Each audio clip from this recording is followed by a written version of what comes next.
సరిగ్గా మీరు నన్ను చంద్రబాబు గారిని, గౌరవ ముఖ్యమంత్రి చంద్రబాబు గారిని ఆ రోజున ఆయన ప్రతిపక్ష నాయకులుగా ఉన్నప్పుడు ఆయన్ని ఇబ్బంది పెట్టి రాజమండ్రిలో పెట్టినప్పుడు, ఇక్కడ మన విజయవాడలో ఉన్నప్పుడు ఆయన మద్దతుగా నేను వస్తే ఆ రోజున నన్ను ఆపితే నేను ఆ రోజున ఒకటే మాట చెప్పాను అందరికీ, అప్పుడున్న అధికారులందరికీ, సరిగ్గా మీకు 6 నెలల్లో ప్రభుత్వం మారిపోతుంది, మీరు వెయిట్ చేయండి.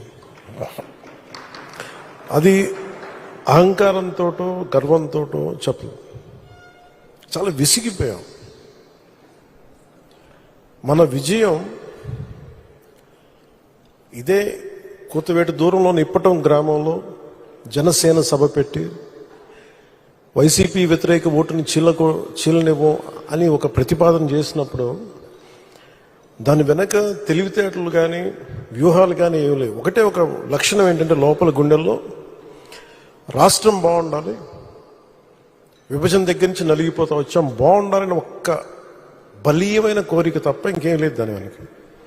కానీ అది సాధించడానికి ఎన్ని అవరోధాలు ఎదుర్కొన్నాం, అసలు జరుగుద్దా లేదా, ఒప్పించగలమా లేదా, ఎన్ని పడి పడి పడి కింద పడి మీద పడి ఈ రోజున ఇక్కడ గెలిచిన గౌరవ సభ్యులందరూ, ఎంపీలు కానీ ఎమ్మెల్యేలు కానీ అద్భుతమైన మెజారిటీతో గెలిచారంటే వైసీపీ వ్యతిరేక ఓటును చీలనివ్వకూడదని ఒక్క ఆకాంక్ష, ఒక్క బలమైన నమ్మకం, చంద్రబాబు గారి నాయకత్వం, సమర్థత, ఈ దేశాన్ని 3వసారి ప్రధానమంత్రిగా పగ్గాలు చేపట్టి ముందుకు తీసుకెళ్తున్న నరేంద్ర మోదీ గారి నాయకత్వాన, పురంధేశ్వరు ఆయన దిశానిర్దేశంతో, పురంధేశ్వరి గారి నాయకత్వంతో, తెలుగుదేశం నాయకులని చాలాసార్లు చెప్పాను, వాళ్ళందరి సమిష్టి కృషితోటి ఒక అద్భుతమైన విజయాన్ని సాధించాం. నాకు చాలాసార్లు అనిపించేది, ప్రతిసారి ఏం చెప్పాను, రోడ్ల మీదకి వెళ్తున్నప్పుడు, మీరు గెలవరండి, ఇప్పుడున్న వైసీపీ గెలుస్తుంది, మీరు గెలవరు. ప్రతిరోజు బయట వాళ్ళు ఎవరు చెప్పేవాళ్ళు, మనతో పాటు పక్కన ఉండేవాళ్ళు చెప్పేవాళ్ళు మాట. అసలు నమ్మకం ఉన్నది ఎవరికి అంటే, అసలు చెక్కు చెదరని గెలుస్తున్నాం, కొడుతున్నాం, నెగిటివ్ థాటే ఉండకూడదు, 170కి 160 కొట్టాలన్న మొదటి రోజు నుంచి చెప్పింది శ్రీ నారా చంద్రబాబు నాయుడు గారు చెప్పారన్నమాట.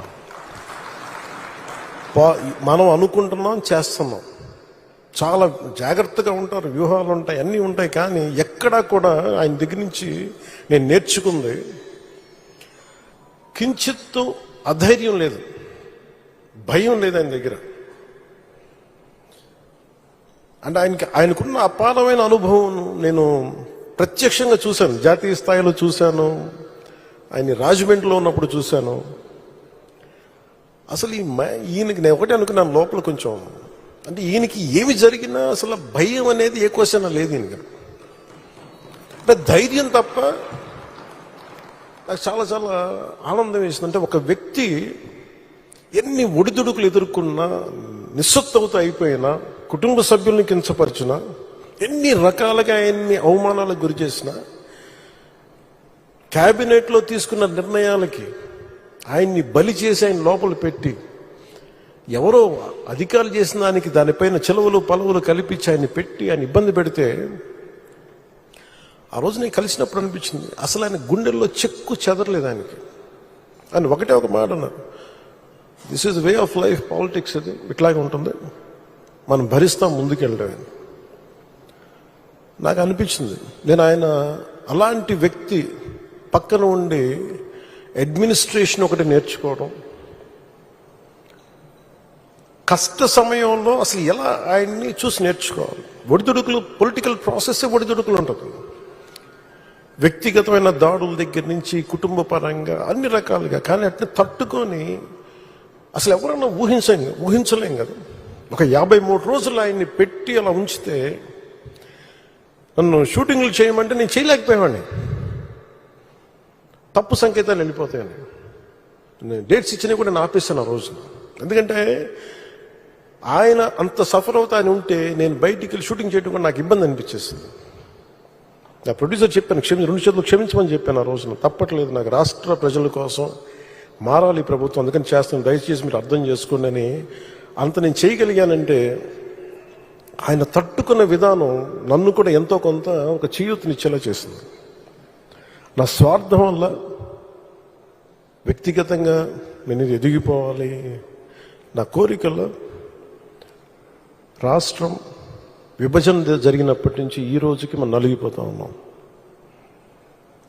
మనకి తెలంగాణలో మనం దాదాపు 3వ వంతున్నాం అభివృద్ధిలో. సంతోషం, మన తోటి తెలుగు రాష్ట్రం ఆనందం.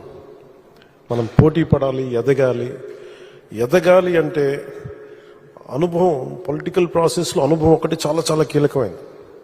తెలివితేటలు ఉండొచ్చు, అన్నిటికంటే కూడా అందరినీ సమన్వయపరిచి, అందరినీ ఆకట్టుకోగలిగి, అందరినీ ఒక దారిని పెట్టగలిగి, కొంత మెత్తదనంతో మందలిస్తూ, కొన్నిసార్లు గట్టిగా చెప్తూ, అలాంటి నాయకుడు వెంట ఆయన నాయకత్వంలో మేమందరం పనిచేయటం నాతో సహా చాలా చాలా నాకు ఆనందంగా ఉంటుంది. ఇలాంటి గడ్డు పరిస్థితుల్లో డబ్బు లేదు మనకి. రాగానే ఛార్జ్ తీసుకోగానే ఇవన్నీ ప్రోటోకాల్స్ ఉంటాయి, కానీ లోపల ప్రోటోకాల్స్ తగ్గ డబ్బులు లేవు లోపల.